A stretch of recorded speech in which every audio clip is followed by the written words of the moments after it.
When we say transformation, it means that nothing of the old has remained. Something totally new has flowered within you.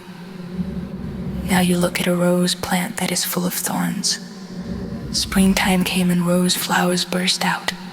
It is a transformation. The thorns are still there. There are more thorns than flowers. But we do not call it a thorn plant. We call it a rose plant because of that single rose. Everyone's attention goes more towards that single rose than 100 thorns that are on the plant, isn't it? So all the thorns in you, maybe you cannot remove them right now. One of the biggest problems in the world today is loneliness. It is quite incredible. The planet is teeming with 7 billion people, but people are lonely. If someone enjoys being alone, there is no problem at all. But most people are suffering because of it. They are going through serious psychological problems as a consequence. If you are lonely, it is because you have chosen to become an island unto yourself. It doesn't have to be this way. I am not responsible. Makes you unwilling to get along with anyone. Until you can't even get along with yourself.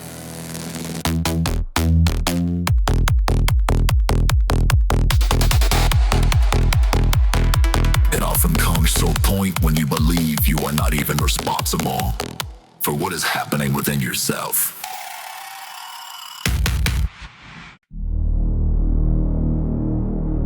People have gotten used to living a botched up life. To be anxious, insecure, hateful, jealous, and in various states of unpleasantness through the day. Slowly, humanity has begun to see it as normal. None of these things are normal. These are abnormalities. Once you accept them as part of life, they become normal, because the majority has joined the gang of unpleasantness. They are all saying, unpleasantness is normal. Being nasty to each other is normal. Being nasty to myself is normal. Someone trusted that you would be doing good things, at least to yourself, and said, do unto others what you do unto yourself. I am telling you, never do unto others what you are doing to yourself. By being with people, I know what they are doing to themselves is the worst thing. Fortunately, they are not doing such horrible things to others. Only once in a while they are giving a dose to others, but to themselves they are giving it throughout the day.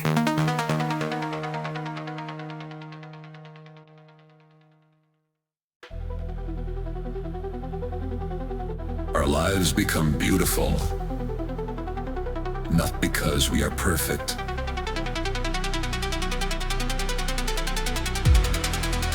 Our lives become beautiful because we put our heart into what we are doing. It doesn't matter what we are doing. Whether we are sweeping a floor or managing the country or whatever we are doing, if we are putting our heart into what we are doing, it is beautiful to be doing that activity. Living in an atmosphere where people are passionate about what they are doing itself is highly enriching.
lives become beautiful.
I'm not interested in sending people to heaven.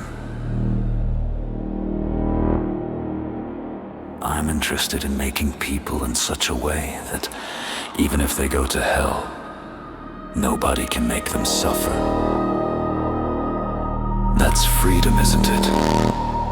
I want to go to heaven. I want to go to heaven is a huge bondage. Suppose you land in the wrong place.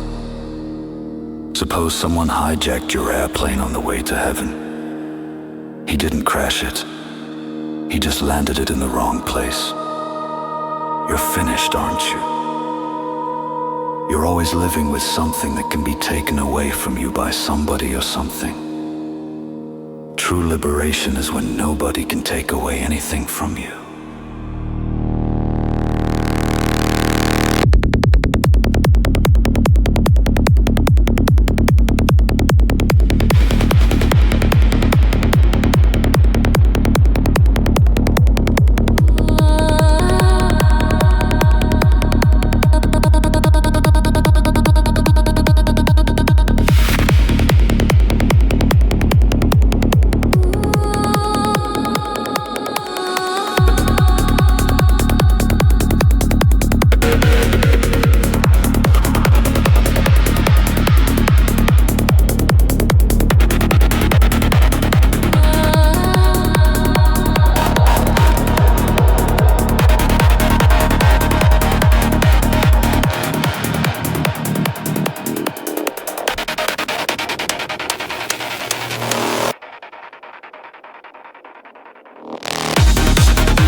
So kind of look around.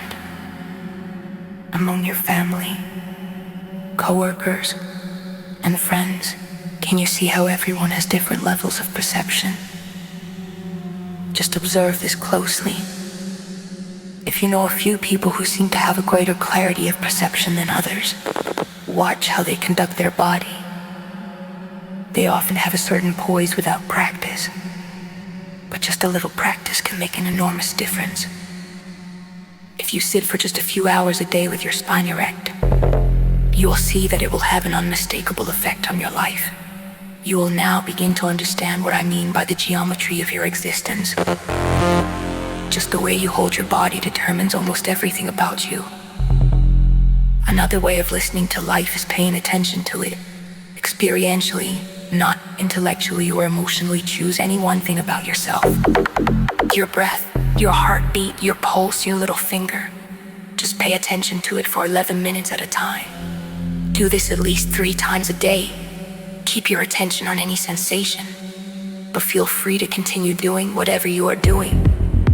If you lose attention, it doesn't matter. Simply refocus your attention. This practice will allow you to move from mental alertness to awareness. You will find the quality of your life. Experience will begin to change.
Stress is not because of work. This is important to remember. Everybody thinks their job is stressful. No job is stressful. There are many jobs that could present challenging situations. There could be nasty bosses, insecure colleagues, emergency rooms, impossible deadlines. Or you might even find yourself in the middle of a war zone. But these are not inherently stressful. It is our compulsive reaction to the situations in which we are placed that causes stress. Stress is a certain level of internal friction. One can easily lubricate the inner mechanism with some amount of inner work and awareness. So, it is your inability to handle your own system that is stressing you out on some level. So what is social ego? Sadhguru. Sadhguru. Society has its own ego, isn't it? For every small thing, the whole society gets upset. It need not be wrong. Suppose it's somewhere in the United States. Everybody is hardly wearing anything, or maybe they are in miniskirts. Let's say you're fully clothed. People will get upset. What is she doing? Why is she all covered up? Here in India, if you dress like that, they all get upset. So this is one kind of ego. That is another kind of ego. It's the social ego which is getting upset. And your karma is becoming part of the collective karma. I want you to really understand this with a certain depth. Your idea of good and bad has been taught to you. You have imbibed it from the social atmosphere in which you have lived. See, for example, a bandit tribe, like the Pindaris, who from a young age were trained to rob and kill. They even had guards who taught them skills and brought them success in their banditry. When the British army was let loose on them, they were shot and killed indiscriminately. They were completely bewildered, as in their perception they had not done anything wrong. The Pindari ego was just to be a good bandit. The same happened for the Native Americans also. Among some Native American tribes, unless you had killed a man in your life, you were not much of a man. They collected the scalp of the man and wore it around their neck. So what is right and wrong? What is good and bad? is all about how the social ego functions.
Modern science tells us that all of existence is just energy manifesting itself in different ways and in different forms. This means that the same energy that can sit here as a rock can lie there as mud, can stand up as a tree, can run like a dog, or be here reading this book as you. So, you are essentially a morsel of energy that is part of the much larger energy system of the universe. The cosmos is just one big organism. Your life is not independent of it. You cannot live without the world because there is a very deep moment-to-moment transaction between the two of you.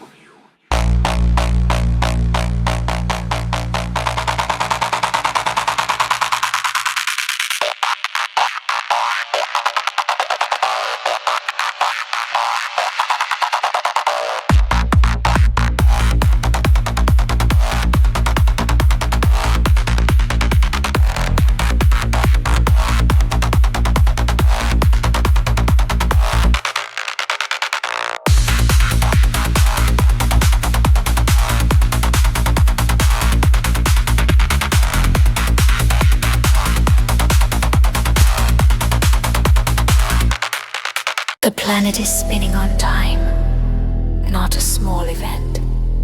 All the galaxies are managing fine. The whole cosmos is doing great. But you have one nasty little thought crawling through your head, and it is a bad day. The problem is, you are living in a psychological space that bears no connection with reality. And you are insecure, because it can collapse at any moment.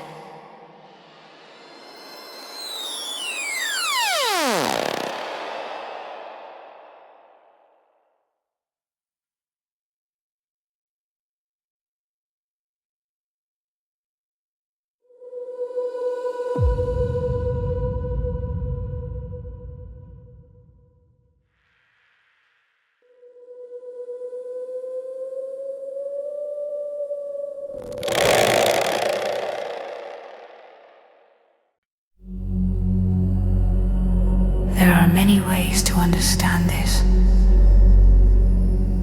One simple way to know this is, today, if you lose your mental peace totally, you will go to a doctor. He will give you a pill. If you take this pill, your system will become peaceful. Maybe this will last just for a few hours, but you become peaceful. This pill is just a little bit of chemicals. These chemicals enter your system and make you peaceful. Or in other words, what you call peace is a certain kind of chemistry within you. Similarly, what you call joy, what you call love, what you call suffering, what you call misery, what you call fear, every human experience that you go through has a chemical basis within you. Now, the spiritual process is just to create the right kind of chemistry, where you are naturally peaceful, naturally joyous. When you are joyous by your own nature, when you don't have to do anything to be happy, then the very dimension of your life, the very way you perceive and express yourself in the world will change. The very way you experience your life will change.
Everything that ever happened to you, you experienced right within you. Light and darkness, pain and pleasure, agony and ecstasy. All of it happened within you. If someone touches your hand right now, you may think you are experiencing their hand. But the fact of the matter is you are only experiencing the sensations in your own hand. The whole experience is contained within. All human experience is 100%